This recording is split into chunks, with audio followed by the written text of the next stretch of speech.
Well, good afternoon, everyone. Welcome to the UNDP KNOMAD World Bank joint event to mark dissemination of a book that UNDP colleagues released. This is the book, Turning the Tide on Internal Displacement, a development approach to solutions. This, I think, is a very timely topic, and as everyone is talking about climate change these days, and I think I read an op-ed recently when, wasn't it a New York Times editorial piece which said that multilateral institutions like the World Bank have to step up to think differently from a country-based model to think about global public goods and across the border type of issues. And if there is one issue that is that everybody is on everybody's mind is climate change. But quickly after that, when you begin to think about the complexity of addressing climate change, the one that comes out immediately is internal displacement. The fact that climate change would actually cause more internal displacement and not cross-border displacement is simply because of the respect for national borders. If people were able to move, they would move internationally. And in smaller countries, smaller nations, small island nations, for example, where climate change vulnerability is very, very high, mobility would actually be more cross-border, perhaps. So, anyways, the report is very timely, and we're looking forward to the collaboration that has gone on, and in terms of the joint event, the collaboration, a presentation I'm looking forward to from our UNDP colleagues. We will then have a panel discussion, and outright, I wanted to mention that the ambassador from Colombia wasn't able to make it. So we will have two eminent panelists. I'll introduce them when we get to it. So initially, we would start with a presentation by Mr. Luca Renda from the UNDP. He will present the report. I just want to mention that Mr. Renda is the head of Recovery Solutions and Human Mobility Team at the UNDP Crisis Bureau, based in New York. Well, I don't need to introduce him more. You have the biodata on the event page, and since we are starting late, I would like to move on to the content of it. And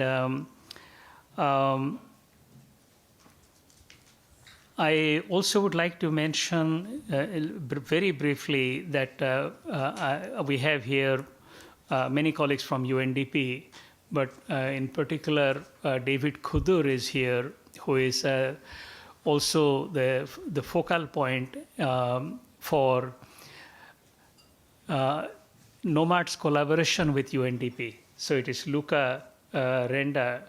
He's heading the collaboration with KNOMAD and the World Bank on migration. And David Khudur is the focal point together with Eungju Kim from the World Bank side and Sonia Plaza from the World Bank side, from KNOMAD side. And we also have Rebecca Ong here, our communications person for KNOMAD.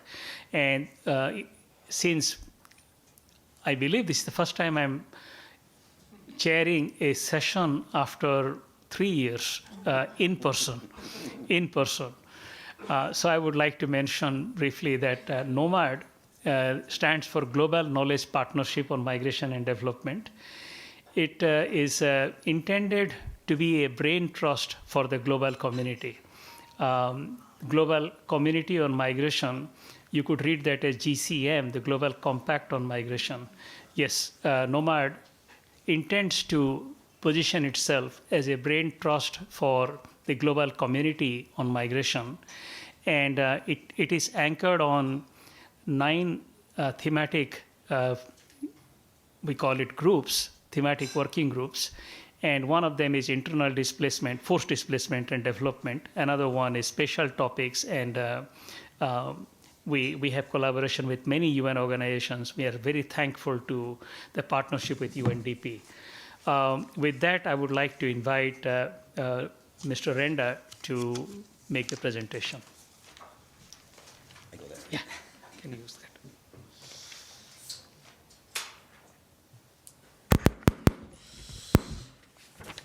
Good morning, good afternoon, everyone. Thank you, Dilip, for the nice introduction. I also am for stressing the collaboration that exists between our two organizations around KNOMAD. I think we have some interesting publication coming up, also joint, so I look forward to have opportunities to present those as well. I also want to thank the distinguished panelists, Marcia and Jade. It's a pleasure to be with you on the same podium. I have around 20 minutes, and I'll try to do justice to the report. And what I'm going to do, I'm going to tell you a little bit about the report, why we did it, some of the main ideas that are in there. We see it as a starting of a journey. It doesn't necessarily, we don't think it has all the answer to a very complex phenomenon that we're trying to address and resolve. But it puts out some ideas that we think could be interesting for the work ahead. And also a little bit how UNDP is, what we intend to do to contribute to this. So a little bit of background. We call it the Evolving Policy Agenda. Many of you are familiar with this, but just to go through a little bit quickly, you know that some time ago, a group of member states, a significant group of member states, asked the Secretary General to appoint a high-level panel to try to come up with new ideas on how we can address collectively internal displacement. This was considered an invisible crisis with numbers often not known, in the dimension of which is often not known. And there was an idea that the approach that we had taken collectively wasn't producing results, wasn't being effective. It was definitely helping to mitigate some of the suffering, but it wasn't really necessarily leading to solutions or the durable solution we are talking. So the report, the high-level panel worked for about 2 years and then produced a report. I know the US was a big sponsor of that work together with other member states. We were also a very important contributor to the conclusion of the report. We presented many ideas that the high-level panel absorbed and digested and then reflected in the final report. After that, the Secretary General convened a core group of agencies to work on his response to the recommendation of the panel. The main idea behind in the high-level panel report is that we needed a big shift in the way we were addressing internal displacement and really move, I remember this expression, the center of gravity of the response from what has been a predominantly humanitarian-led response to a development-led response with a much bigger role for states and governments, bringing back the principle of sovereignty with responsibility, and with a larger role for resident coordinators within the UN and a larger role for the development partners. These ideas are reflected in the SG, the Secretary General Action Agenda on Internal Displacement, which has 3 fundamental pillars: prevention, solution, and then the humanitarian, or the protection, which is still the humanitarian response. And our report focuses particularly on solutions, but there is a very strong component of prevention that is equally important. And there was an appointment of the Special Advisor on the Internal Displacement, Mr. Robert Piper, who used to be the head of the Development Cooperation Office. So again, a development person chosen to play this role. He's trying to coordinate, he has a 2-year mandate, he's trying to coordinate the work on the UN, and also try to leave a legacy of maybe some new global platform that can be established. It's too early to say whether it could be another compact or something like that, but it's maybe something that is member state-led, let's not forget, IDPs are citizens. They're not refugees, they're not people who cross the border, they are staying within the border, so that the responsibility of member states is central. And so this work, he was appointed in June last year, and then he convened a group called UN Steering Group on Internal Displacement, of which UNDP is a member, and has also the IOM and UNHCR, OCHA, but also now UNICEF. And the World Bank is actually an observer in that group and attends the meeting. So we decided, since there is a very, very high expectation of the role that UNDP can play in this, and as the main development branch of the UN, we decided to put forward some idea and the publication of the report to give, again, visibility to the IDPs, to put forward what we consider an initial, maybe blueprint for governments to address long-term, and to address internal displacement through long-term solution, and to invite also partners, development partners, to join this collective effort. And here, of course, we are in the World Bank, and the World Bank is a critical partner in this. And I know there's been a lot of discussion within the World Bank on how you can contribute as well. Again, these are figures that are often not known. When we talk about the forced displacement, we often talk about refugees, and politically, that's what attracts the interest of states, right? Because of the people that cross the border and come to. But in fact, refugees are half the number of IDPs, broadly speaking. There were almost 60 million IDPs at the end of 2021. We still don't have figures for 2022, but we know that the figures have increased, particularly because of the conflict in Ukraine, but also to some critical droughts, for example, in parts of the Horn of Africa. One interesting fact is that 80% of IDPs live in fragile states, and while fragile states only host 1/4 of the world population. So you can see that the correlation between displacement, internal displacement being both an outcome of fragility, but also a cause of fragility. And this is, again, an argument that we put forward constantly, that it's not just the cost in terms of human suffering and in terms of economic cost, but it's also the cost in terms of instability that this creates within state and potential for further crisis. In terms of, we in the report, we try to make a connection between the internal displacement and the broad agenda of these Sustainable Development Goals. So there is a whole chapter, and by the way, I forgot to mention, the report was made in partnership with the Internal Displacement Monitoring Center, IDMC. It is a UNDP report, but there is a lot of contribution of IDMC. Particularly, we use a lot of their data, and we use a lot of their ideas in terms of, for example, connecting the internal displacement to the SDG agenda. I don't want to go into this analysis in depth, but you can see how many SDGs are affected, let's say, or are impacted by internal displacement, from the obvious one like poverty and hunger, inequality and quality of services, but also, when it comes to urban settings, since half of the IDPs, for example, live in peri-urban, sometimes very fragile, very unhealthy settlement. And so there is really a lot of correlation between the expectation the state can have of achieving the SDG and the presence of a large number of internally displaced people whose situation is still not resolved. And as you know, many of them are in this situation for many years. So you have the sudden flux of IDPs, like, for example, in Ukraine right now. But in the majority of the states, they have been in this situation for a long time.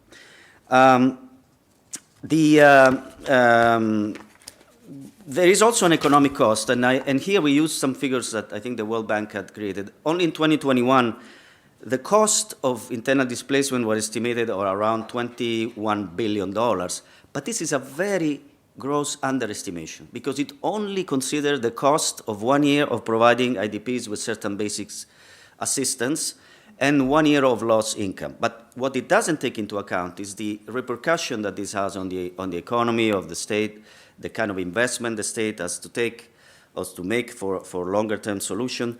So it is a staggering figure, but it's an underestimation of the actual cost. And then, of course, there is an economic cost, there is a social cost, and there are the political cost of what the instability and the fragility that this can cause.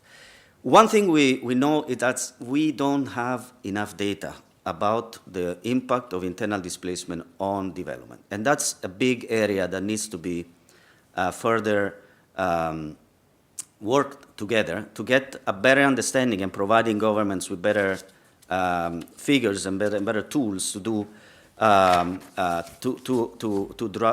design the appropriate strategies and policies to address this phenomenon. We also did some, we used IDMC data. We did some microsimulation to see, to go a little bit deeper in terms of the impact on the individual who are IDPs. And we found that we took data from 8 countries. It's not a big sample that you can say this is nationally representative, but it gives you a glimpse of a snapshot of what IDPs are experiencing. So you see that in our findings, which again were done in collaboration with IDP, you see that 30% of IDPs report falling into unemployment after displacement. 68% report not having sufficient resources to meet the household's need. They are 12% more likely to experience a health decline than the host communities in which they live. And then the children are 28% more likely to stop attending school at some point. This is the average of 8 countries. We also did a deeper dive on 2, that I present today, but there are deeper dives in the report around 2 countries where there is a large number of IDPs still, Colombia and Nigeria. And you can see here how the figures can vary in certain states. In Colombia, what is a 30% average on unemployment, it's 49%. Not meeting the needs, it's 88%. In Nigeria, 95%. So there is a lot of analysis that were conducted. Again, we can't say these are nationally represented because of the sample not being sufficiently big, but it gives an idea of the human impact of internal displacement. So what is UNDP bringing to the table? What we can bring to the table is our human development approach, right? Is what we do. We are a development agency. We're not a humanitarian agency. So for us, the human development lens and solving internal displacement means creating the legal, political, economic, and social and environmental conditions that allows IDP and displacement-affected community to expand their capabilities as agents of change, to make the necessary choices to return to a situation of normalcy, dignity, and economic and physical security. Which means that we don't see solutions as related to the location of the individual. As you know, in the durable solution framework, we can say individual can stay in the communities where they have come, or they can return to their place, as long as it is an informed decision, it's a voluntary and safe decision. But a lot of time, the emphasis is on the return. And if you look at the way often we measure the impact, we always say, oh, X number of people have returned. But then we don't say whether those who have returned are actually living in the condition. So the emphasis here is not on the location, but it's on the impact of the displacement on the people's life. And looking at IDPs as not as beneficiaries of assistance, but as agents, as citizens who can exercise their full spectrum of rights that they should enjoy. Here is the central idea of the report, which is we used a lot of the work that the high-level panel had done, because they interviewed 50,000 IDPs in their report. And they ask, what is important to you? I mean, what are the things that matter most? So we came up with what we call pathways to solution that for us are, let's say, areas where a national government and partners should invest to achieve long-term solution to internal displacement. And we identified 5 broad areas. One has to do with strengthening the governance institutions, so at national and local level, which means having national solution strategies, which means adopting a whole of government process, not just limiting to one particular line minister, but engaging a variety of relevant line minister, having budgets So the whole issue of linking this to the budgets and to financing strategies, having good statistical capacity, developing the national statistical capacity, and then going at the subnational level, working a lot with local governments who are often at the forefront, in the response. And a lot of the solutions actually to internal displacement pass through strong and capable subnational institutions. The second area is related to socioeconomic integrations of IDPs. And so, first of all, having the capacity to understand the impact of internal displacement, the socioeconomic impact of internal displacement, and then work towards providing access to livelihoods, decent jobs, services like health and education, social protection mechanism, and integrate the IDP and displacement-affected community into local planning, local development planning, or local urban planning, for example, which is often the right instrument, for example, to address some of the needs of the IDPs. The third area is around access to justice. It's about the improving security for IDPs, but it goes through not only secure allocation, like, for example, in some countries that are affected by irregular militias or radical groups, securing the location and ensuring the physical security of the location is one thing. But we are talking also around access to justice, access to dispute resolution mechanisms, peaceful resolution, building the capacity of Ministry of Justice, police forces, lawyers, sometime arrange for transitional justice process. The fourth area is around the engaging IDPs in civil and political participation. Again, as IDPs agent of change, engaged in decision making. This goes from allowing, and securing their participation in electoral processes, but also having access to legal documentation, right? So legal and civil documentation, and engaging them in decision making, working a lot with the local civil society organization and NGOs that represent their voice. And the fifth area is this issue of social cohesion. Often when IDPs are hosted in what they call host communities, or when they return, there is an issue of stigma, there is an issue of not seeing them as legitimate right holders. Like, so working on the mechanisms that that exist and can be strengthened to promote dialogue, to do confidence building measures, sometimes insider mediation, or support to the local infrastructure for this, like especially a lot of civil society organization and NGOs. All of this has to be underpinned by good data, and this is where we found a big gap, and I think that our colleagues in the bank will agree. We also don't have yet a good way to measure progress towards a solution. Again, we often limit ourselves to say X number of people have returned. And there have been attempts to find ways to measure progress, but even the UN Statistical Commission has approved a set of indicators. IDMC has come out with some idea, but they haven't been really implemented. So this is an area where we plan to work in the future.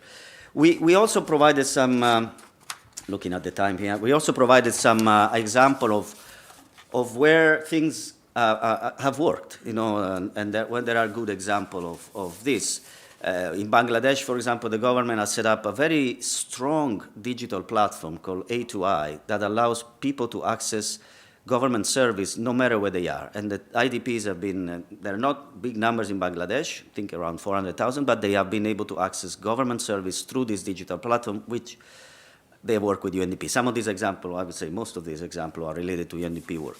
In Colombia, during the peace process, Colombia, IDPs are, most of the victims of war are actually internally displaced people. And so we work through the whole peace process with Colombia is to build up the institution for victim assistance, to engage IDPs in decision-making, in all the dialogue that has happened around the country on the peace process has, the engagement of IDP has been very strong.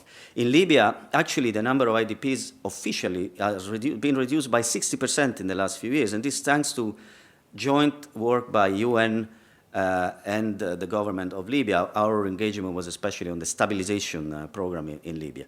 Iraq is probably the most famous example. The US was a big supporter of UNDP stabilization facility that since 2015 until now has delivered more than $1.5 billion. And it is considered the most important factor for having allowed almost 5 million Iraqis, IDPs, to return to their location and be most of them in a good, relatively speaking, good condition. And this is an example that we use a lot in terms of, because all of that was done through the government. It was a government-led program from the top to the national mechanism, etc., where UNDP was kind of the engine to make it work, but it's a government program. In Nigeria, we're doing the same. In the Borno state, you have presence of ISIS-affiliated groups. The conflict is the main cause of displacement. But once the state regains those territories, there is a need to intervene immediately to restore conditions and trust the people, to restore the trust that the services are being restored, that the place is safe, that you can go back to school, that you can use hospital, that you can have houses. So, and this is immediately, we see tens of thousands of people have returned safely to this location. Again, a government program. It's not it's a UN-supported program, but it's a government program. And in Niger, now the state has asked us to work on a national strategy on internal displacement, which we're doing together with other agencies. But UNDP has been asked to be in the lead. So we'll use, maybe I have, if allow me 2-3 minutes, I want to talk about now that we have the SG Action Agenda, we are part of the UN Steering Group, we all talk about development-led, nationally led, and own solution. So what are we going to do as an agency that has a challenge? Because let's face it, one of the findings of the SG Action Agenda is development actors have not been very good. I mean, they have been good in some countries, let's say Iraq, okay, but where are they in other countries? I mean, and in fact, many people inside UNDP are still thinking, no, this is a humanitarian issue. This is IOM, UNHCR. No. So we have a challenge to step up engagement. There's a lot of expectation to co-lead solutions at the country level together with humanitarian partner under the resident coordinator umbrella. And a resident coordinator is the coordinator of development assistance, as you know, of the UN. Not the humanitarian coordinator, although they're often the same person, right? But it's the resident coordinator who has to take the lead. So our commitment is, first of all, we are supporting the mission of the special advisor. We have seconded one of our best person in the office of the special advisor, and she's working on policy. And we are working very closely with Robert in terms of advancing this new approach to solutions. We are also working to assist the resident coordinator, and we've set up, at the request of the special advisor, a facility to hire and deploy advisors to the resident coordinator. These are not people who will be hiring them, but they will report to the resident coordinator, and I know Robert is aggressively trying to find the money for it, and for now we have the EU who is funding that facility. But we also need to consolidate our collaboration with humanitarian partners. Right? So the IDP is very good, it's very fertile ground for the famous nexus approaches. Right? So where you have the need, of course, still in many cases for humanitarian assistance, but you want to gradually or as soon as possible shift towards a developmental approach where humanitarian assistance is done only when you can't do anything else. So, of course, you have a situation where you cannot work with the government, right? It's not a legitimate authority, it's not recognized, or it's the main cause of displacement. So, but in many countries, you can. We also want to work on better data and analytics, and here the main partners will be IDMC and also the JIPS, the Joint Internal Displacement Profile Service, which is a platform that includes many agencies. And we are going to start working now with some money from Germany around an index or some kind of measurement that would allow to track progress towards a solution, to have a better way to, again, this is uncharted territory in many ways. So we're trying to come up with new ideas. There is another area which is investing in our own capacity, and here, as I said, we have a lot of experience in some countries, and in other countries we need to really increase. So we need to train our people. We need to probably get a little bit more people to deploy to certain key countries. And there's a little bit of a gap there, but we need to, this is where we want to go. And then, of course, we have this whole package of solution approach that I'm going to describe now quickly, that we want to deploy to work with the government and development partners. And here, UNDP has an important role in bringing expertise from smaller agencies like UN Habitat, for example, or ILO, who are often not present on the ground, but they can work with us and through us bring their expertise. We are developing as an institutional plan. This is a requirement of the Secretary General Action Agenda, but it's an opportunity for us to give us the roadmap of where an agency like UNDP will be going. And there are roughly 4 areas where we're going to invest. First, on the governance side, through our governance expertise, fostering national ownership, the institutional side that I mentioned before, legislation, policy, budgets, etc. Working a lot with local partners, so using our governance expertise to this. So in UNDP, we're not talking about creating new programs on IDPs. We found that if we look at all the investment we do on a program that have IDPs as beneficiaries, or indirect or indirect, we come up with a sizable investment every year, about 500 to 600 million. The thing is, a lot of this program, with the exception of maybe Iraq and some of the stability, were not really designed with IDPs in mind. But they represent an important body of programs that can be adjusted, adapted, redesigned, etc. The issue is doing it requires some additional expertise for our country office. The second area is this integrated solution programming, which I will speak briefly in a moment. The third area is access to financing. And here I think there's a lot of work that can be done also with World Bank. So we have something called Integrated National Financing Framework, which are being deployed in many countries with work that we're doing with DESA, the Department of Economic and Social Affairs of the UN, money from the European Union, to help countries devise financing strategies for their main policy, whether they are the whole gamut of SDG or sectoral policy. And this can be increasing internal, domestic resources, but also finding the right channels of accessing international. So we want to use this, leverage this capacity within UNDP to put this at the disposal of the discussion around the solution strategies. And finally, we want to engage, it's a whole section of the plan that has to do with partnerships within the UN, outside the UN, etc. And here, I would say this is basically the second last slide. What would it look like for an agency like us?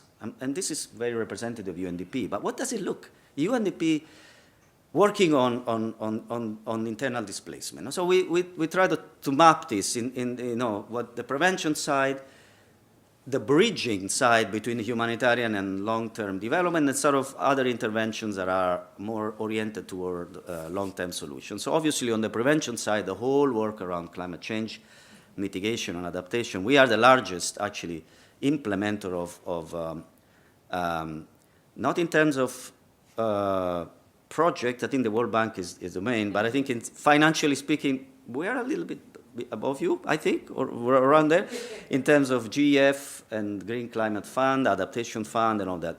Our portfolio is huge. This is an immense, it's a very powerful resource. When we do National Adaptation Plan, the National Intended Contribution and all of that, we need to incorporate then all the issue of internal displacement into this. And on all the work that we do on peace building and conflict prevention, that's on the prevention side. On the bridging side, of course, stabilization programming is proving to be very effective.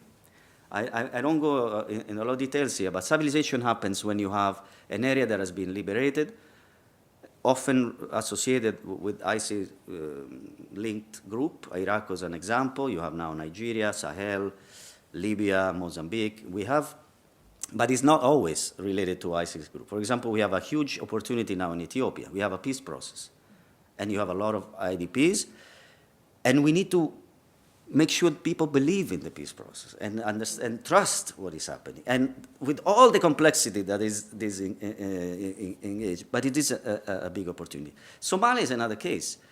There are areas that are being liberated, and they need, we need to immediately go there and intervene. And this is proving very effective if the security conditions are maintained to allow people to actually return and have actually decent conditions, because it's not just about returning, it's about access to service, access to schools, access to livelihoods, etc. The other part is all the long-term solution. So you have, again, institutional strengthening, working on poverty alleviation, livelihoods, rule of law, access to justice, what we call the nature-based solution, social cohesion, women economic empowerment, and the whole area of development financing. No time to go into detail, but it's just to give you an idea of where, where all the entry points for an agency like us are. We have a few priority countries. You may know that the special advisor has prioritized 16 countries for support. But there are other countries that are not prioritized that are equally important. So you have countries, the prioritized countries are mostly where you have conditions to actually implement this nationally led strategies, a nationally owned strategy. With some exception, like Afghanistan, which has been included because a lot of things are happening in Afghanistan in terms of returns, but not necessarily through nationally led solutions. So it's a country that he felt was not proper to leave out. But there are other countries where, of course, you can't talk about this really at the moment, but are equally important. And Ukraine, it's still an active war setting, right? But so long-term solution is difficult to talk about long-term solution. But still, the government is in the lead. The government is in the lead, and we need to work with the government. So it's not included in the 16, but it's an important country for us. And with that, I conclude. Thank you very much. Half an hour, a little bit too long, but I mean, I hope I did justice to it.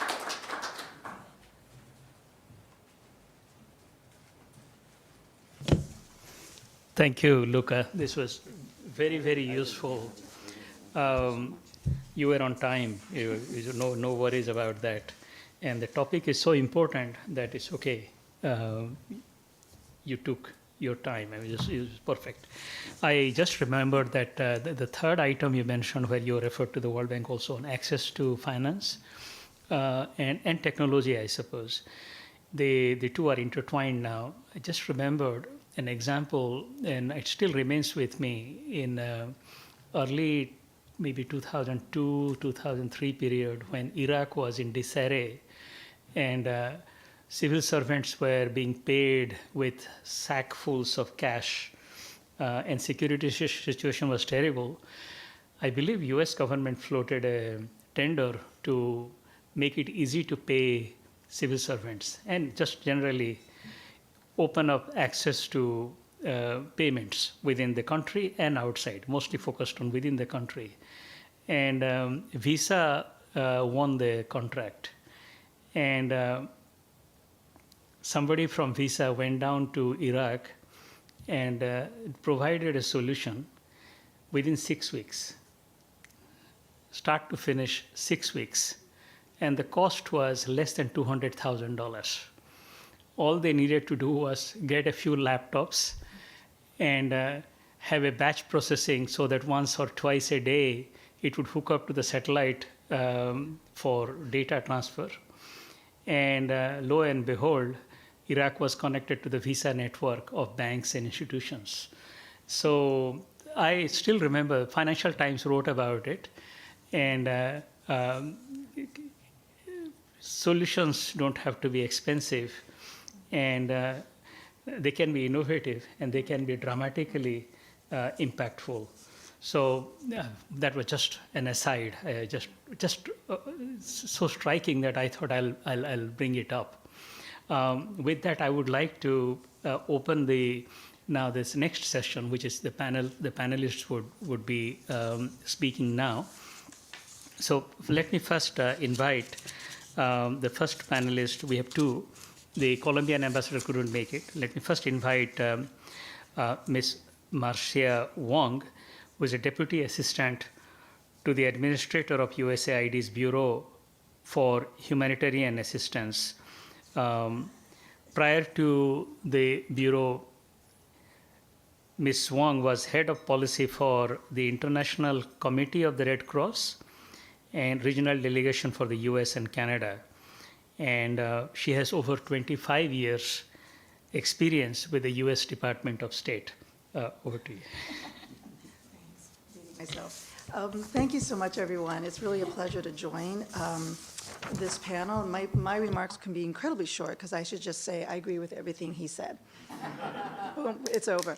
But actually, I will seize some of your attention, if I may, to where we in the Bureau for Humanitarian Assistance are beginning to, well, no, actually we have been engaging, we have been pushing forward on the Nexus conversation, but with all of you, we need to do it creatively and with agility. So first of all, thank you to Dilip, Luca, the World Bank, KNOMAD, for convening all of us today. Looking through the report and having the presentation, we see just how complex this problem is, and the trend lines of internal displacement do not seem to be bending. It actually seems to be going up. And I think it was fair to also acknowledge all the stresses that happen in these environments that we're all working in. Stress by climate change, stress by increasing food insecurity, economic insecurity, and protracted conflict.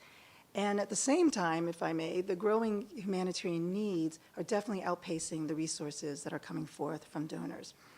The UN appeal of, make sure I get this right, more than 51 billion to aid 30 million people this year, as Luca said, is a staggering figure. And we have to recognize it, that these challenges cannot be met by humanitarian assistance alone. So this is a very timely conversation for all of us to have. We certainly appreciate how the Secretary General's action agenda is really stressing the need to do more and to think differently, and I'd like to add urgently about IDPs. So again, thank you for convening around the development approach to internal displacement. This is a multilateral development bank and UNDP, but recognizing the humanitarian dimension of this challenge. And very pleased that data has also been pulled in from the IDMC, which is also a partner of ours. Data sharing is very, very key to all of this. The one thing that I will stress, and it'll be a theme throughout my remarks, that the complexity of these situations really does require the whole of community. And when I mean community, and thank you, Dilip, mentioning Visa, yes, it is the private sector, it's the philanthropist. We need to be thinking at the start of any engagement how those strategic partnerships have to be brought in early and deliberately and joined up. And as a humanitarian organization, as the Bureau, we also have to stress do no harm, maintain the humanitarian principles throughout. Because even in my own Bureau, I do have a flinch reaction when I say private sector. People still, and I said, yes, but it's also our job to work with the private sector to make sure it stays in the do no harm and humanitarian principled lane. And there, as we know, private sector who are getting that more and more and recognize where even their resources and expertise can be brought to address humanitarian development challenges. If I can turn your attention a little bit to the Bureau for Humanitarian Assistance, our response to internally displaced population is an inclusive one. It's based on humanitarian principles, assistance provided to the most vulnerable regardless of status. In just last year, we responded to over 74 crises in 64 countries, and the majority of them included internally displaced populations. So when you put up the world, you can draw lines from Ukraine to Somalia, from Syria to the DRC. We're in these places working with many of you and the partners, and the populations are uprooted by violence and conflict, or they're suffering from climate change, and these worlds are coming together, and it is protracted. It is rare that we see in a conflict situation something resolved in a year now. So again, thank you so much for bringing together this audience, and next time we'll have to bring in some of those peace builders too. If I can also, put out something that I think we're also working within and against is the financial pressures that are being put on donors right now. USAID, Bureau for Humanitarian Assistance, last year programmed about $11 billion. I'm looking at my teammate to make sure I'm getting the numbers right, but $11 billion. The U.S. is far and beyond the biggest development and humanitarian donor, but early warning system, the numbers are coming down. So what does that mean? Both financially, we are being forced to be more precise and more strategic with how we spend our money. Can we find ways to work with development actors and others to make sure our impact is shared and felt.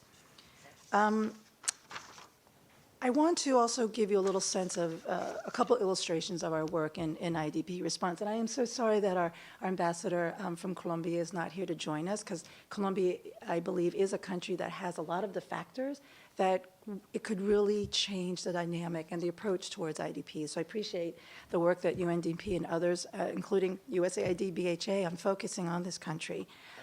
We've had over a decade of experience working in Colombia as BHA, very much focused on IDPs that have been displaced long-term by violence, but also the quick onset displacement that's coming about through climate change.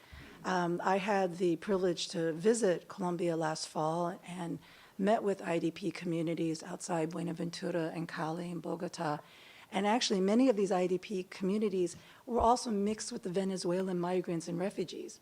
So you have this other crisis layered on existing severe needs. Again, the complexity of the challenges that we're all trying to meet. And as Luca described, many of the Colombians have been displaced for years, or newly displaced by spikes in violence or climate effect, but all of them are striving for a different future, either to be able to return home or to create a future for themselves in the villages and towns and cities that they found themselves in. BHA is looking at this in a very multi-sectoral way. We have a rapid response mechanism, which allows us to provide that quick response, immediate assistance if there's floods, earthquake, landslides, knock on wood. I've had too many of those recently. But we're still continuing to target the areas where there just remains protected displacement.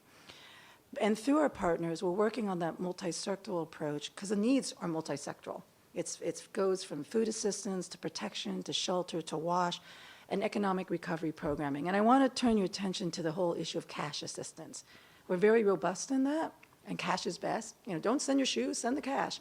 But as I was down there talking to our partners, and UNDP certainly is part of that conversation, we can give 6 months of cash, but at 5 months and 29 days, if it stops then, what do we do for that next stage?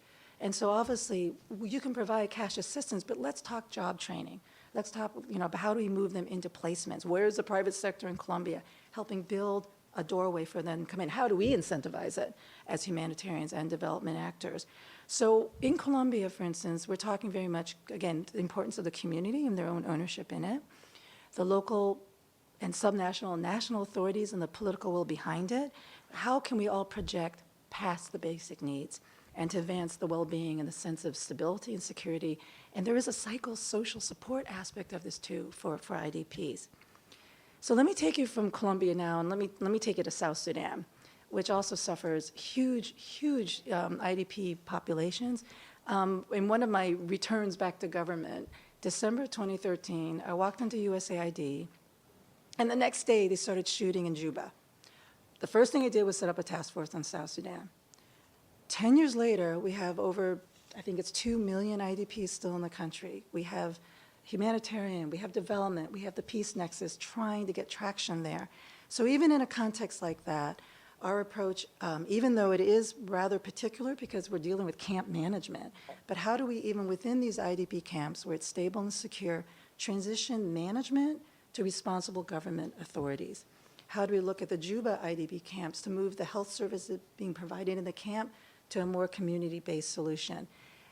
This is a very delicate one because it does certainly rely on the peace actors getting traction. But I wanted to show you that example because both of these situations, different countries, different capacities, but there's one thread that it can't be met by humanitarian assistance alone. So thank you again for convening this, because I am certainly making that pitch to all of you. There's sometimes when I want to be very vivid in my examples, I will somewhat describe humanitarian assistance as helping clear the runway. We're in there, there's stuff all over the runway, we're trying to clear the runway, because what we do need very quickly behind us is the development plane to land. We need other donors' planes to land. We need private sector and we need the international financial institutions with the resources. We need these planes landing on that runway with us. So I appreciate these conversations. I hope the questions will be very provocative to us. because it's important that we have, again, the national solutions, and we have the community. Don't do it without them, because at the end of the day, they will either benefit from it or feel the negative impact of it. So please remember the communities at the center of that. So I hope with all of you, we can keep on evaluating what are these challenges and obstacles that are holding us back from being more coordinated across this nexus. We need to find and act upon the opportunities that are going to be presented to us. We are certainly encouraged and supporting the work of Robert Piper, and we urge that his effort help catalyze those actions. But I ask all of you, let's keep deliberately expanding this circle. We need to be more creative collaboration, and be really systematic in our coordination across all these stakeholders. And again, please don't forget the communities themselves. As USAID writ large and as BHA, I can say to you that we remain committed with all of you to try to enhance the cohesion across the humanitarian, the peace building, and the development nexus. We need to reduce humanitarian needs, and we need to protect and preserve the development gains. So I'll stop there, but thank you so much for your time today.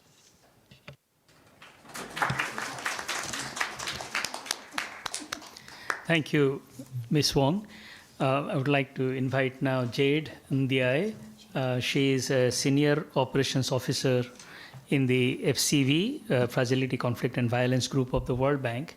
And we collaborate with her also on the MDB platform on migration and forced displacement. She is actually the focal point for that on behalf of the World Bank.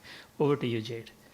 Thanks, Dilip, for that very kind introduction. And hello to everyone in the room and those of you connected online. It's really a pleasure to be here.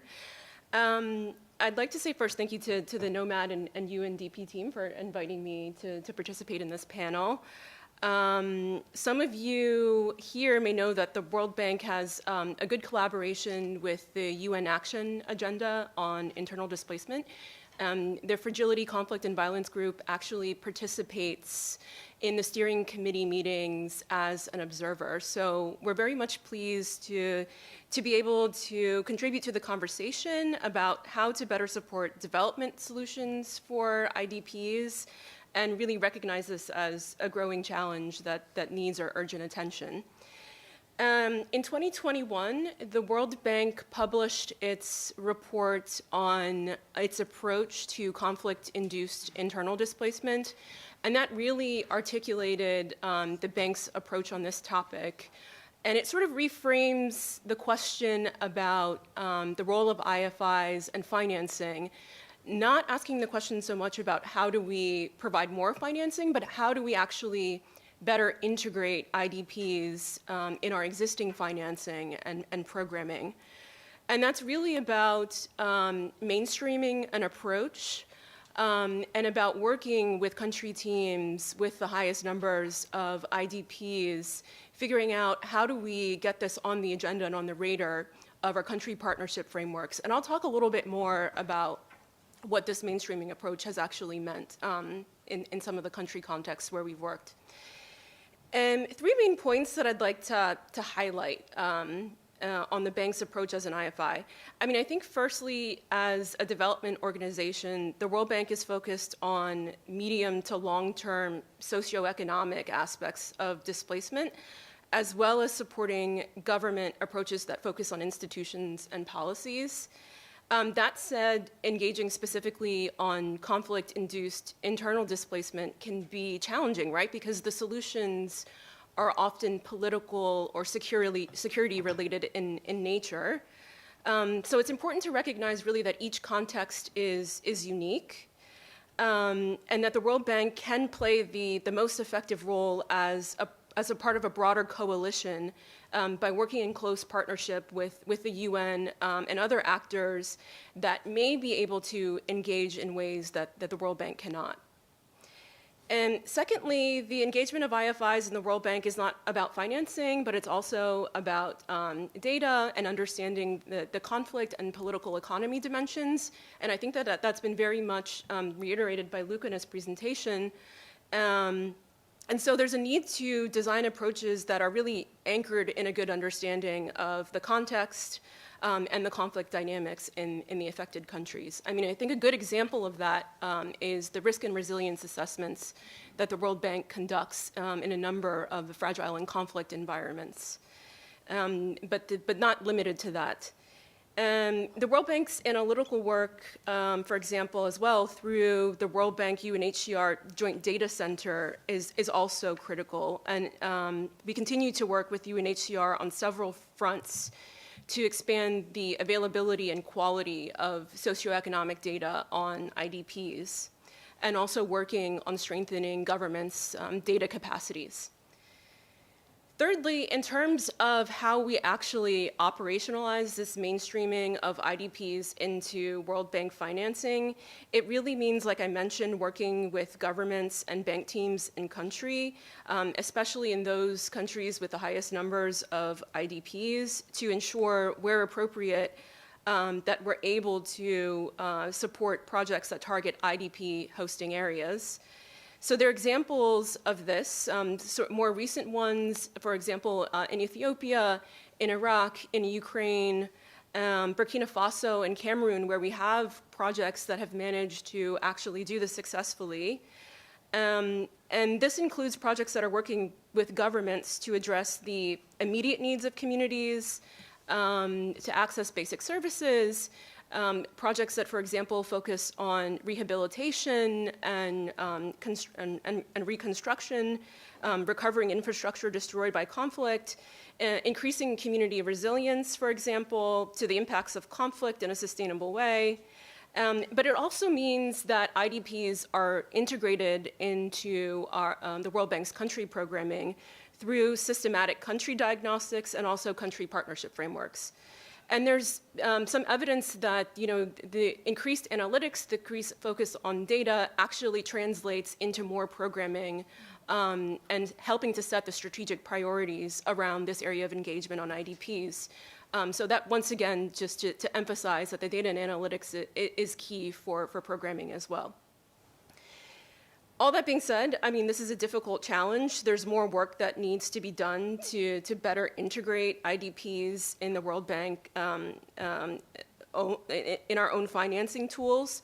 As mentioned, addressing the issue requires more than just financing, but also operationalizing an approach that includes conflict-sensitive analysis, using tools like the environmental and social framework to ensure that IDPs don't face exclusion risks, and also really prioritizing this at country level. So thank you. Look forward to your reactions, questions, comments.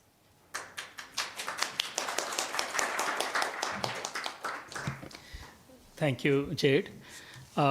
We have a few minutes now for Q&A, and there are more people actually online than here in person, which is quite encouraging in a way. Nearly 50 people online. So I would sort of go alternate.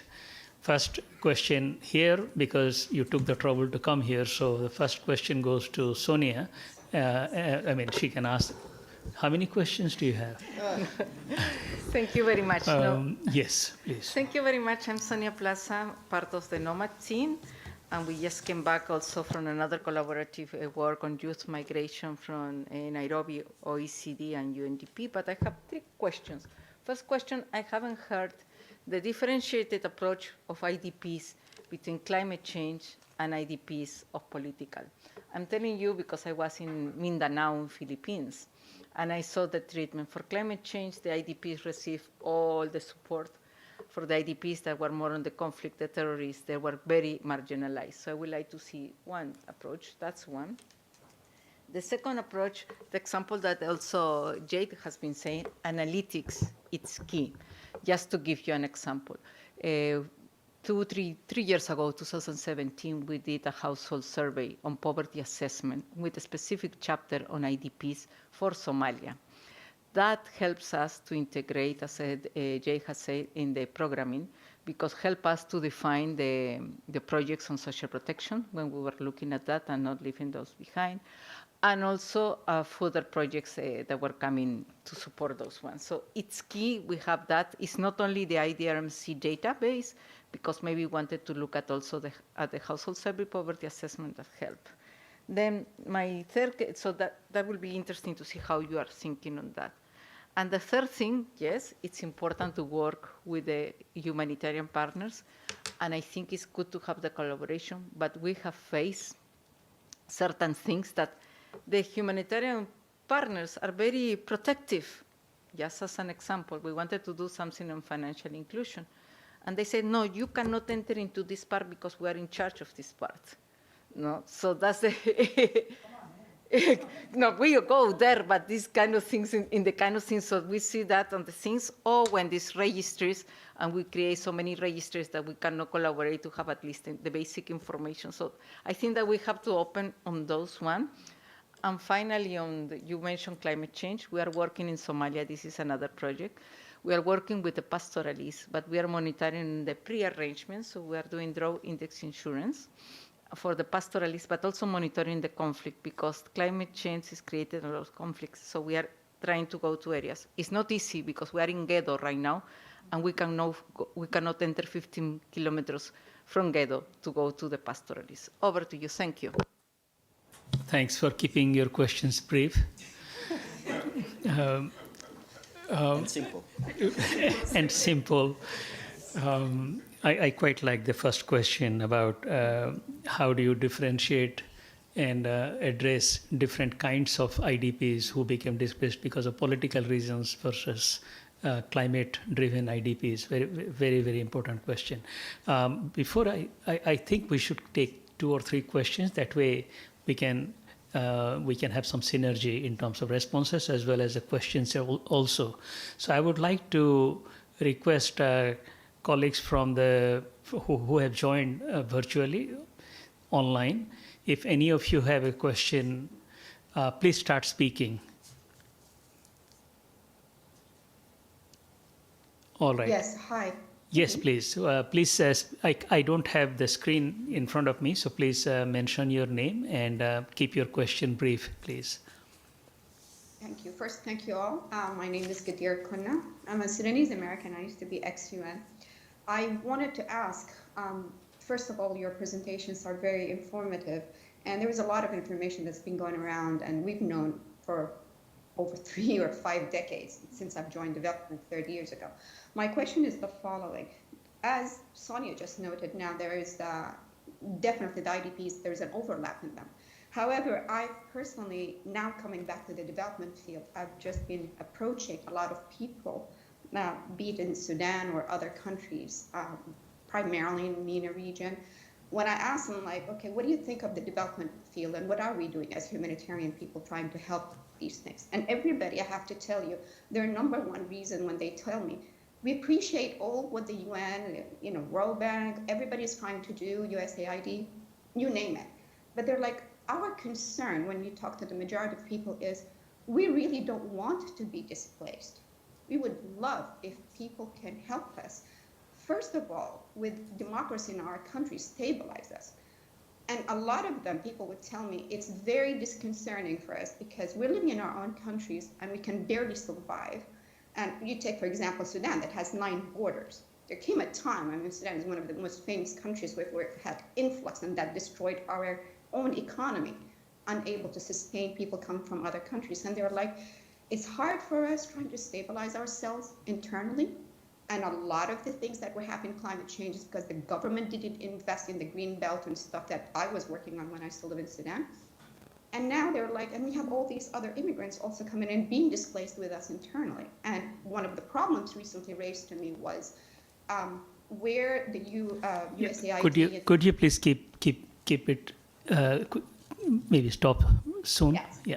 So could you explain to us, like, if people are asking that they want the political issues first resolved, what can we do for them to be able to stabilize themselves so that all these fallouts don't happen? Thank you. Thank you. Would you like to, actually that includes all 3 of you, any of you want to respond, or shall we take more questions? Please. Please, yeah. Well, since all these questions were so easy, I get to lead off on that. Thank you, Sonia and Gadir. In no particular order, I appreciate, again, Gadir and Sonia, stressing the complexity of this, because all the lanes are coming together when you look at, forced displacement, protracted conflict, climate change. And that's how I think we really have to force ourselves to look at this mosaic of challenges and think of the mosaic of actors that have to come into this. Gadir, when you mentioned about the sort of the stabilization aspect of it, that does get back to the third sort of strand of the nexus of the peace strand. And if I can, put on a little different hat within USAID, we are talking about governance. We are talking about the ability of national authorities to be responsible towards their own citizens. So at least within the world of USAID, there is a lot of investment made in pushing on, promoting the anti-corruption agenda, democracy and governance, free media. There's a whole development side that tries to create the space for citizen participation that's human rights-based, that's values-based. So again, all these things, as I talk about the planes landing, planes have to land. Humanitarians, by nature of trying to remain neutral, independent, impartial, we can't necessarily have that very overt transformational at national level agenda. It's difficult for us. And I think that might be some of the rub, if I can get back now to Sonia's question about some of the openness of the humanitarian organizations. There is going to always be a little bit of a conversation with the IFIs and I think humanitarian organizations on just sort of where can we respect each other's space? Where is the association going to be actually a negative for either one of the partners? And I think it's a careful walk. And we recognize also the model for many of the international financial institutions is to work through host governments, the national solutions. But what if the government is actually a party to conflict and may be, regrettably, a cause factor to displacement? So you can imagine for a humanitarian organization, they may appreciate the knowledge that comes from the bank, they may appreciate the resources, the technical expertise, but how do they thread that needle of accepting resources in probably a public way with the host government's understanding, but not endanger their ability to access the people in need? So there's always going to be that little tension point. It's not impossible. It's not impossible. If I can just quickly jump to the climate change and the political IDPs, political, so to speak, and I see that being conflict and violent displaced. Again, if you start with needs-based, the needs of a climate IDP and a conflict-related IDP may still be very similar. It's the root causes of it. And I think in places like, oh my gosh, a lot of places now, Colombia, the Sudans, somebody might have been displaced by conflict, and now they're being displaced by climate change. It's a primary, secondary, and tertiary displacement in some of these countries. So again, you have a pancaking effect where, again, I'm coming up with too many metaphors and analogies, but the mosaic of response. So, thank you. Thanks, Marcia. Totally agree with what the key messages there in terms of, practically speaking, in terms of climate versus conflict-induced displacement. There really isn't a major difference in terms of the needs and the approach as far as mainstreaming, trying to mainstream IDPs as beneficiaries in our operations, but there is a key difference in terms of addressing the root causes. So just to mention that, this is where kind of the analytical work comes in. And we have this fragility, conflict, and violence envelope, which is informed through our risk and resilience assessments that are looking at drivers of conflict in the countries where we operate. And so this is additional funding on top of regular IDA allocation that goes to countries to do programming that really addresses root conflict. So the idea of prevention really is also key to addressing this issue of displacement as well. But obviously the approach for climate is different, right? And the kind of analytics that you produce are different. But in practical terms of how we roll out support to IDPs, I think the approaches can be very similar.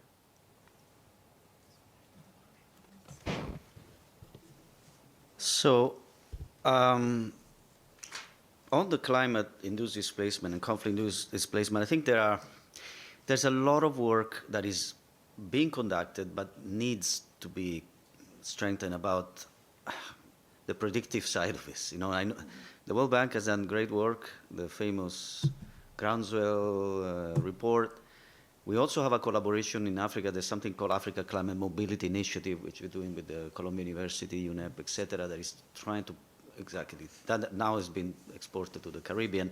I've seen incredible models that, have the maps with the, coloring. Here is where you're going to have a lot of people leaving because of climate. But to be honest, I don't think these are great starts, but I also don't think the governments are actually really using them properly in their planning. So a lot of work needs to be done on that. There's a further complication that you can make a conflict go away, right? I mean, if you stop the conflict, maybe people will go back. Climate impact is more complicated, and you might have irreversible changes at this point. So people may not be able to go back. And that complicates even further the issue. I really like, Sonia, when you mentioned the household survey in Somalia, I think I think there's a lot of room for collaboration among development partners in developing tools that, that can be then adopted on. This is a great example. I think this is the kind of tools we need to put into the government's hands, in order to be able to have a better grasp of what is the conditions of IDPs and what their needs, and tailor their policy around that. Gadir mentioned the issue of political, well, first, the political aspect is key. The IDP and the World Bank knows it very well. It's a very sensitive issue. Sometimes the government don't want to talk about it with development actors. They're like, what are you doing? This is, first of all, they're very sensitive. Sometimes, as you said, they may be the main perpetrators, or originally the main perpetrator. And then there are structural issues behind of discrimination or, deliberate discrimination that cause the situation of displacement. But this doesn't preclude development partners to continue that dialogue. And this is the key difference between humanitarian and development partners. We work with governments, mostly. I mean, we can work in Afghanistan and not talk to the Taliban. Yes, we can do that. We can work in Syria and not necessarily work, but the DNA of a development actor is strengthening governments and putting governments in the lead and making sure, because in the end, this is the biggest variable that explains whether something is working or not working in countries. So creating that political will is actually one of the high-level panel put it on top of the list. Creating the political will was number one challenge, right? And I think Robert, as special advisor to SG, is trying to come up with ways to foster and promote that political will. If you have, for example, a global mechanism, a global platform where countries can talk to each other about how they're addressing, that could create some kind of peer, sort of peer pressure, peer review. It doesn't have to be a UN-led necessarily, us coming with saying what you should do, but more like a mechanism where countries can talk to each other. This is about fostering political will, and you have to do it at political level, right? So even a country, that's where the role of special envoys or special advisor or our resident coordinator play a very important role, because or when you have political missions and all of that. And it has to be conducted at that level. But then let me just touch briefly the issue of working with humanitarian partners. It's true. Sometimes we're having discussion. You call them discussion. Sometimes they're very animated discussion because, for example, let's talk about what's happening in Nigeria right now, right? So you have the government wants to close the camps. I mean, that's their policy. They want to close the camps.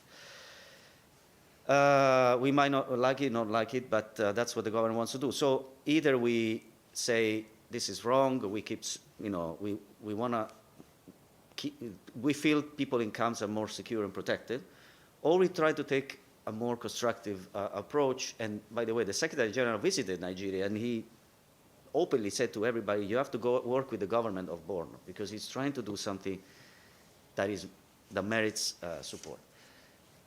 What we can do, though, is to try to make sure that if the government wants to close the camp, when all the process of closing the camp and then moving people to location is done to the extent possible, as aligned to international standards. And when people are moved, they move to secure, safe location when there are services, so that's all the work around stabilization, rehabilitating whatever there is to rehabilitate, even building new homes for people to come back. So if people go back, we can say they're actually going back to better condition than in the camps. And so you can say, okay, they are, the principled approach is maintained. But sometimes our humanitarian partners resist this because they feel like, oh, you're creating magnets for people to return in places that are not, or they would say they're more secure in camp. Well, we argue with, but in the end, I think, as you say, it's a conversation to be had, and it's also a matter of understanding the different approaches, and that the two are complementary. But they can be very, very effective if we work together. That's the nexus, right? I mean, that's the famous nexus. Yeah. Can I just add a quick comment on this? Thank you. I wanted to go back a little bit to the climate effect on migration. And I can draw your attention to the White House policy that was released, I want to say summer ago, a year ago on this. And it is a difficult work stream, if I can refer to it as such. And I know for many of us who worked in sort of the migrant and refugee population crises, is there a category out there, some have raised, of a climate refugee or a climate migrant? And therefore, should there not be some other type of protections around them as a recognized status? Oh, you can imagine the debate and the dialogue and the discussions around that. But I'd like to just, if I can put my climate hat on, because one of my other responsibilities in the Bureau for Humanitarian Assistance is being the lead on climate, and sort of what is the humanitarian actioning for climate change and climate response. And luckily, I can point to many, many years of investment by the Bureau in early warning and disaster risk reduction systems. And when we can pull that work forward, and the partnerships, both at sort of national levels with the national disaster management agencies of the Ecuadors and the Philippines of the world, to science partnerships with NASA and NOAA, to help support the Secretary General's call, early warning for all. There's 500 million people out there, early warning for all. But we also recognize that there are people living in the here and now of climate impact, and hence the focus in a more ambitious way in the future is on adaptation. And so at COP27 last year, we announced that we were launching up to 5-year, $200 million award on it's climate smart, disaster ready adaptation programming. And if I can, because I have to say this word out loud for all of you, localization. Because those who are feeling the impact the most are citizens of those countries. And so I hope through this effort that we can bring these resources, hello everyone, technical expertise, resources, knowledge, to those who are truly on the front line of climate impact and also conflict impact, but climate impact to really enable them to respond at that community level. It isn't easy, but by any means. Those who work in the World Bank also recognize some of the bureaucratic impediments that make direct funding difficult, but it's an ambition, it's a challenge, and it's something that we're very committed and we have to be able to do. So thank you. Thank you. We have two hands from the room here, and I would first give the floor to you. Please say your name and then keep the question brief, and then we will go to the next online person. Yeah. Thank you. My name is Chris Milendi. I'm a consultant Africa Fellow at IFC, and I'm from DRC, Congo. I have two questions. The first one is not really a question, it's just a reaction. I think prevention needs a bigger spotlight. It has already, but you need really to emphasize on it. I think the UN need to be more vocal about preventing toward notably the Security Council, as well as regional organization, because the UN has more power to not only to prevent the crisis, but also to solve the crisis, because that's where it starts. People want to go back to their place. There is a crisis, and sometimes those crises, it's especially those crises that countries are fighting between it's a regional crisis, or it's sparked by some regional conflicts. So, for me, we need to be more vocal about that. And this morning, I was looking at the news, and in DRC, the number of IDP increased in less than 3 months, increased from 400,000 to 1 million. We just reached 1 million today, and this really breaks my heart as a national, Congolese national. And yes, that's why I think that all UN agencies, even the World Bank as well, need to be more vocal to the Security Council, so then, because they have more power. And the second question is just a quick question. Since I'm with IFC, what do you think, what are the practice, what are the examples, how the private sector can intervene in IDP? So do you have in your report some practical example of, because it's not refugees. Refugees, most of the time refugees are, they are fixed in a place, and we know the number of refugees. But IDPs, it's more complicated, and how do you incentivize the private sector to go there? That's it. Thank you. We should take a question from the online participants. Any? Please go ahead. If I can just jump in, this is Sarah Miller from Refugees International. I hope you can hear me okay. Thanks for this really interesting and important presentation. We're doing a series of reports on IDPs and specifically looking at solutions. And I'm recently back from Somalia, and what's fresh in my mind is the specific urban nature of many IDP situations. It's very pronounced in Somalia, of course. If you spend any time in Mogadishu, urbanization is fresh on our minds in both conflict and climate-related IDP situations. So I wanted to see if any of the speakers wanted to speak specifically to urbanization in IDP solutions, how we think about the different types of responses across humanitarian and development divides. I know your presentations addressed this a bit, but just wanted to drill down a little more on that. Thanks so much.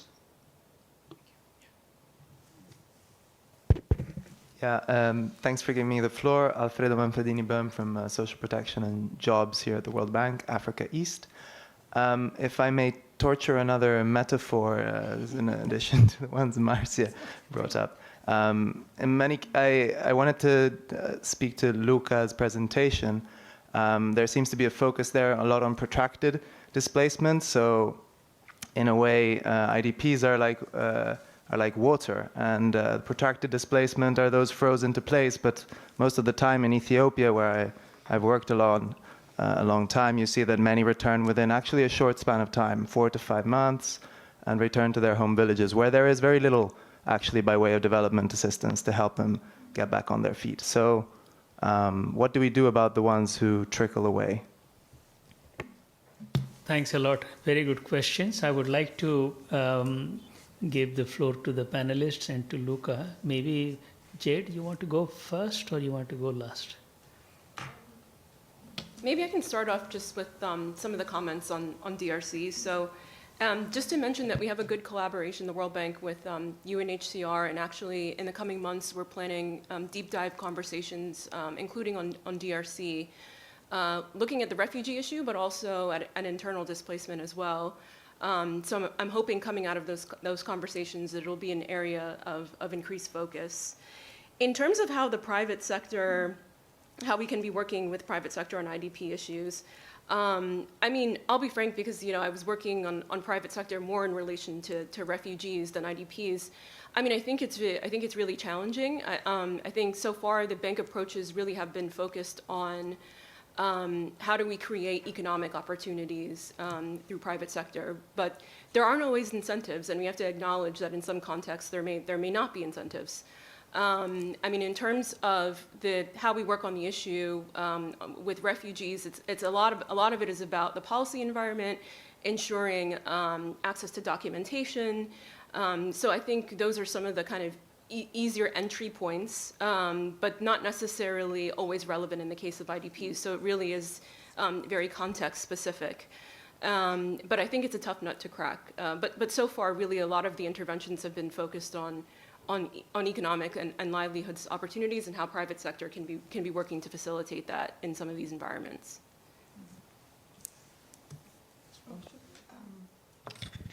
Thank you. These are very provocative questions, and I'm going to turn to Luca to really answer them thoroughly. But at least on the private sector, and I'm just going to refer to a previous experience that I've had professionally, was working on a humanitarian impact bond, and being able to talk to banks and well, the banking sector about this. And I think for a humanitarian organization, it's an unusual space to be, but when you can kind of intellectually move into the space of being able to talk profit in a way, outcome funding, the profit incentive, market incentives, that stabilization, if we want to use that term, because it also can be a little loaded in certain audiences, but a population that has its own ability to spend, hence cash assistance, to be able to spend, to make consumer choices. To private sector, this is like, we're helping stabilize a market for you of new consumers. Do you not want to be part of that, to cultivate the consumer interest? So it gets a little bit transactional, and maybe for some humanitarians, that's not a comfortable situation to be in. But I think it's one where all of us have to find the middle space to find out what would incentivize a private sector beyond the corporate social responsibility. The private sector in certain parts of our world is having a hard time too. So market protection, the sense of competition for private sector, how does that work in a shared objective way that, again, doesn't jeopardize the do no harm and the humanitarian principles? But I think we have to understand what the underlying motivations are for private sector and make sure that it's seen as SDG supporting or humanitarian principled. Urbanization, to Sarah's question, yeah, you see both climate, people moving off coastal to urban centers. We see IDPs going to the services that are provided in urban areas, but then the dynamic and the tension that can start almost immediately with the saturation.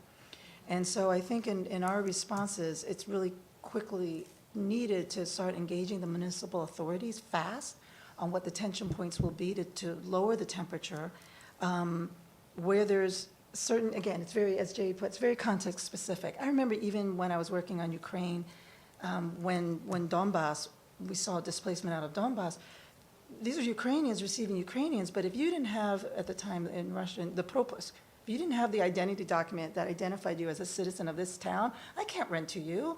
You're a displaced person, and these are citizens within their own country. So legal frameworks, what's going to be required at municipal levels, how do we help leapfrog over some of that? Where is technology helping us in identification, documentation? But I think the first thing I would recommend, Sarah, of course, is having what the municipal authorities think will be the gaps and try to help them, because they need to signal both confidence to the citizens of that urban center that they can manage this, because otherwise you will get the discrimination, you'll get the tension. And so I would start with talking to the municipal authorities and see what capacities they have and what needs to be augmented with that.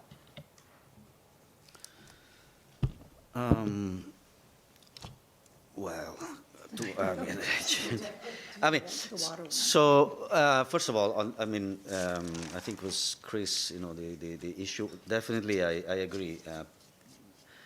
We have talked a lot about solutions, but I think the best solution is prevention. And we focus a lot on climate change, and I fully agree, Marcia, all the programs we're doing on disaster risk reduction, the institutionality we build over time around the Sendai framework, for example, the early warning system, the capacity, because, and let's not forget, it's only recently, for example, the IDMC has started to count disaster-induced displacement, right? And it's a faster growing category.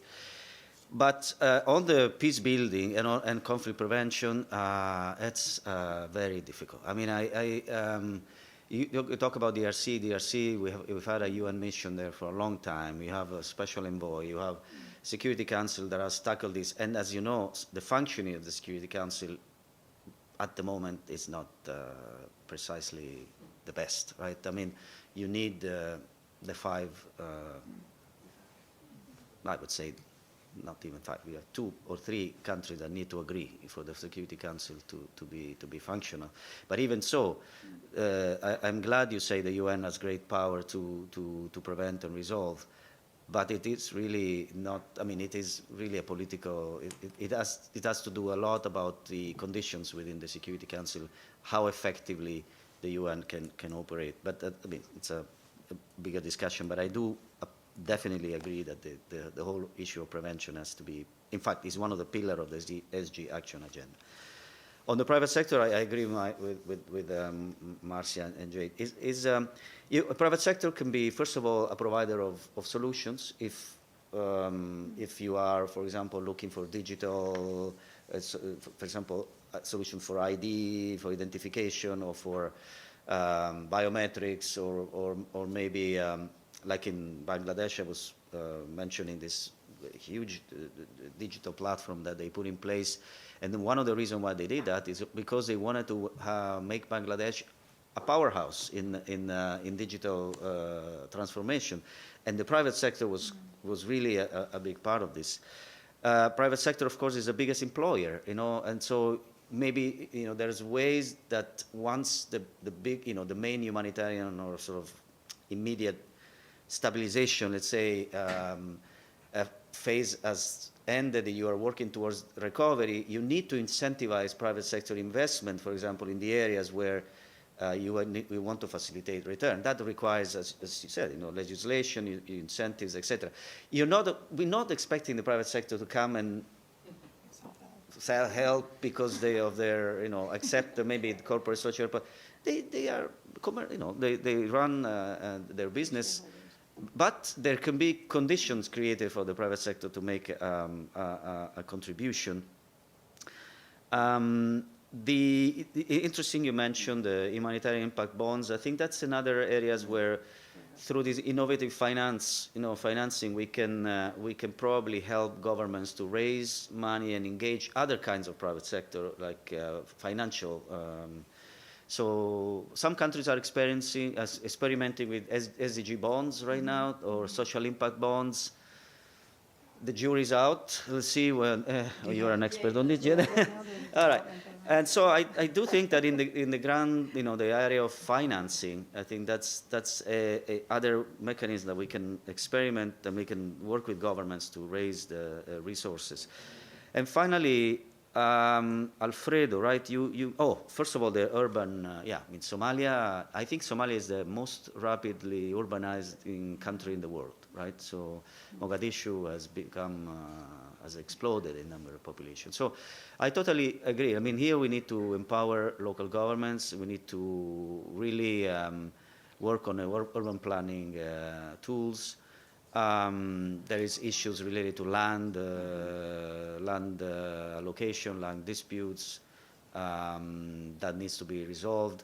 So I think there was a work done in Somalia by the UN, UNDP and IOM in particular. They were helping the city of Mogadishu with their urban planning and their budgeting to try to tackle with this increased in population. But Somalia is a especially challenging case, and I fully subscribe to what Sarah was saying.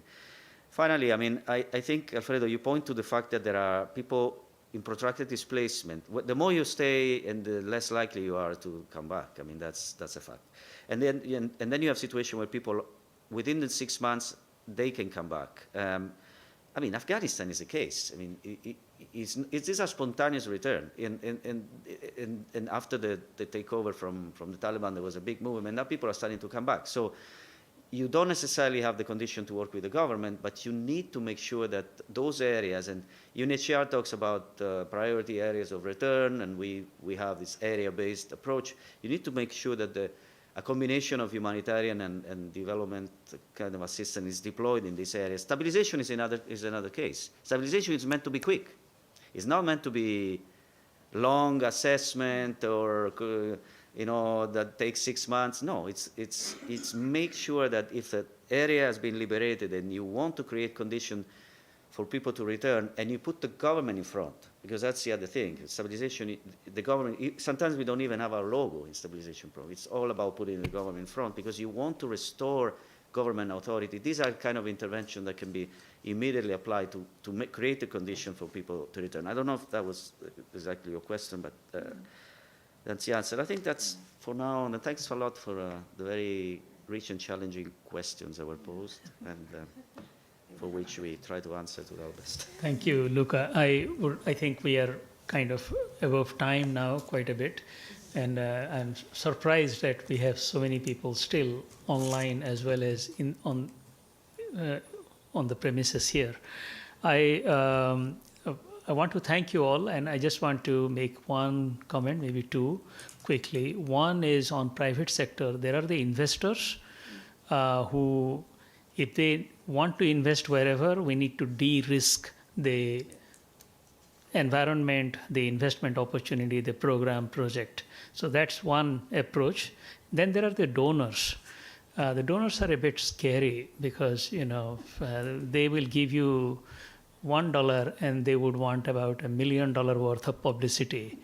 And be very, very careful about that. But we could be a conduit for channeling private charity to displacement situations. UNDP, World Bank, IFC, so these are two different kinds of groups. And there is a third group, which is somewhere in between, I suppose, but maybe even much more benevolent, and that's the diaspora group.